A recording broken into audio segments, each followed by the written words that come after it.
বন্ধুরা, আজকে তৈরি করব কাঁচা আমের ললি, যেটা গরমের সময় খেতে অসাধারণ লাগে। এটা বানানোর জন্য আমাদের প্রথমেই লাগবে কাঁচা আম। আর এখানে আমি 4টে আম নিয়ে নিয়েছি। এই আমগুলো কিন্তু একদমই কাঁচা, আর কাঁচা আম দিয়ে কাঁচা আমের ললি আজকে তৈরি করব। তার জন্য প্রথমে আমগুলোকে ভালো করে ধুয়ে পরিষ্কার করে এগুলো আমরা সেদ্ধ করে নেব। তো তোমরা প্রেসার কুকারে দিয়েও সেদ্ধ করতে পারো। আমি একটা ফ্রাই প্যানের মধ্যে কিছুটা জল দিয়ে বসিয়ে দিয়েছি। এর মধ্যে আমগুলো দিয়ে আমরা 10 থেকে 15 মিনিট সেদ্ধ করে নেব মিডিয়াম ফ্লেমে। 15 মিনিট সেদ্ধ করার পর আমটার কালারটা ঠিক এরকম হবে। আর এই অবস্থায় আমরা চুলাটাকে বন্ধ করে দেব, আর এটাকে নামিয়ে কিছুক্ষণের জন্য ঠান্ডা করে নেব। খুব সুন্দরভাবে ঠান্ডা হয়ে গেছে। এবার আমরা এই আমটাকে খোসা ছাড়িয়ে এর থেকে পাল্পটাকে বের করে নেব। খোসা ছাড়ানোর জন্য আমরা যে কোনো কিছু ব্যবহার করতে পারি।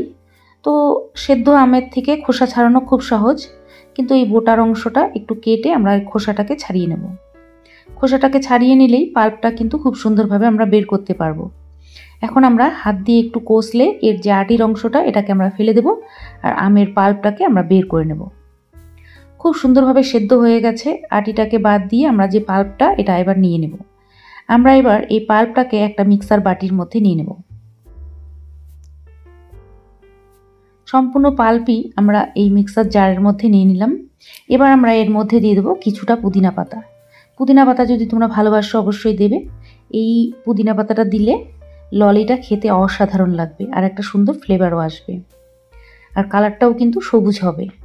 এবার এর মধ্যে আমরা 1 কাপ চিনি দিয়ে দিলাম। চিনিটা তোমাদের পরিমাণ বুঝে দেবে, যে যেমন মিষ্টি পছন্দ করো।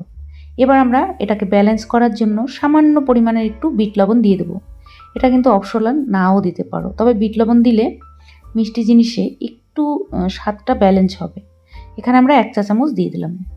এবার আমরা এর মধ্যে 1 কাপ জল দিব, দিয়ে আমরা এটাকে সুন্দরভাবে ব্লেন্ড করে নেব। ব্লেন্ড করে নিয়ে এসেছি। তো সুন্দর একটা পেস্ট কিন্তু আমাদের তৈরি হয়ে গেছে। এখন আমরা এটাকে ছেঁকে নেব। যেহেতু এর মধ্যে আমের আঁশ, পাতার আঁশ রয়ে গেছে, সেই জন্য আমরা স্ট্রেনারে ঢেলে দিলাম। আর ঢেলে দেওয়ার পর এটাকে আমরা একটু হাতা দিয়ে নেড়ে নেড়ে এর থেকে যে পাল্পটাকে বের করে নিলাম, আর আঁশটাকে আমরা ফেলে দেব।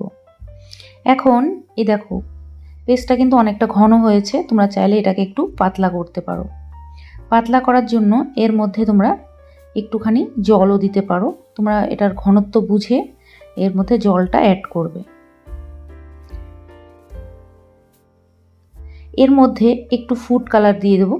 যেহেতু এটা কাঁচা আমের, তাই আমি গ্রিন কালার দিচ্ছি। তোমাদের কাছে যদি না থাকে তাহলে নাও দিতে পারো। কালারটা কিন্তু কোনো টেস্টের জন্য দিচ্ছি না, এটা দেখতে ভালো লাগবে সেই জন্য। এটা দেওয়া না দেওয়া তোমাদের ব্যাপার, এটা অপশনাল, তোমরা নাও দিতে পারো। তবে আমি একটু গ্রিন ফুড কালার এর মধ্যে দিয়ে দিয়েছি।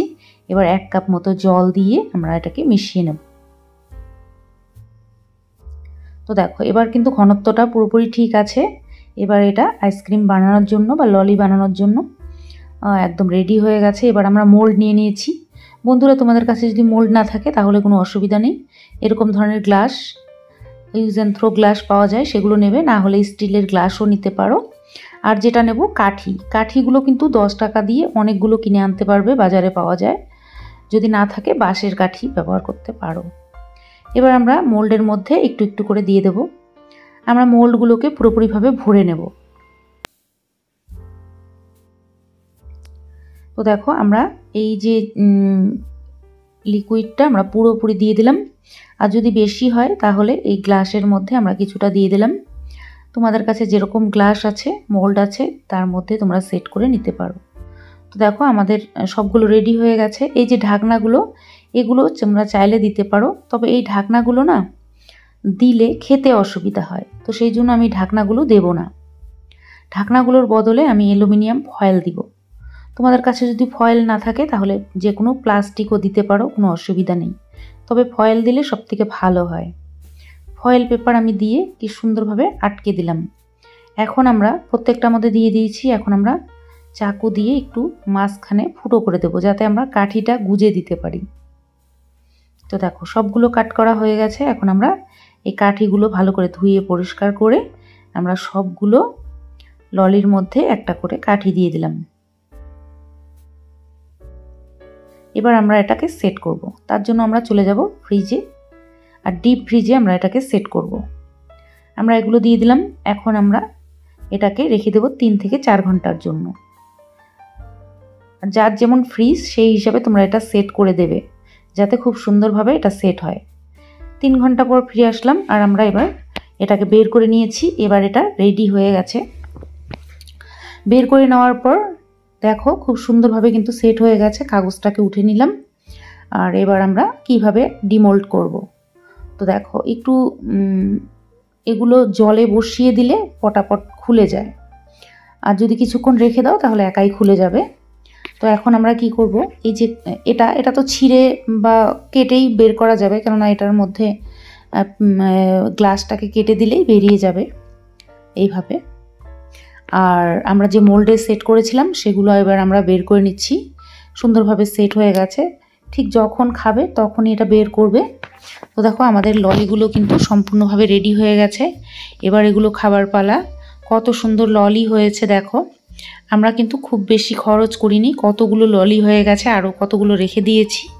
তো তোমাদের কেমন লাগলো এই ললি রেসিপিটা? যদি ভালো লাগে ভিডিওতে অবশ্যই একটা লাইক করে দিও, বন্ধুদের সঙ্গে শেয়ার করো। আর যদি তোমরা চ্যানেলে নতুন হয়ে থাকো অবশ্যই আমার চ্যানেলটাকে সাবস্ক্রাইব করে রেখো। আর এই আইসক্রিম বা ললি রেসিপিটা তোমাদের কেমন লাগলো অবশ্যই কমেন্ট করে জানিও। এন্ড স্ক্রিনের ভিডিওগুলো তোমরা না দেখে থাকলে অবশ্যই করে দেখে নিও। আজকের জন্য এখানেই শেষ করব। তোমরা সবাই ভালো থেকো, সুস্থ থেকো। নমস্কার।